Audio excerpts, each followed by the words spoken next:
Mapagpalang araw po sa atin lahat. Alden Richard at Katrina Bernardo sinagot ang mga katanungan sa kanila sa isang interview kay Alden at Catherine. Tinanong sila kung kailan ba nila masasabi na tama na o sumuko na sa isang relasyon. Si Alden ang unang sumagot at sinabi niya nga naniniwala daw siya sa pagbibigay ng second chance. Pero ayon kay Alden, hindi lang dapat pagmamahal na maraming kailangan i-consider sa isang relasyon. At may maraming pagkakataon na maraming pagkukulang sa maraming bagay. Kaya minsan, nagiging kulang ang salitang pagmamahal.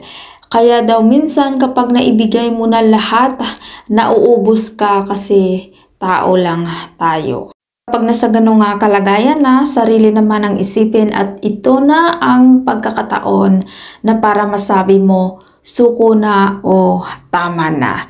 Sinagot din ni Catherine ang tanong at sinabi niya nga, simple lang ang masasabi niya nga, tigil o tama na kapag hindi na siya masaya. Ayon kay Catherine, walang rason daw para manatili sa isang relasyon kung nanghihinayang lang kayo sa tagal ng relasyon nyo. Or masyado na kayong familiar sa isa't isa, dagdag pa ni Catherine, yun ang oras para masabi niya na tama o tigil na.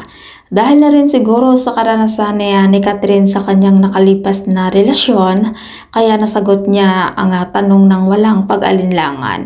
At may pinaghuhugutan na si Catherine, char.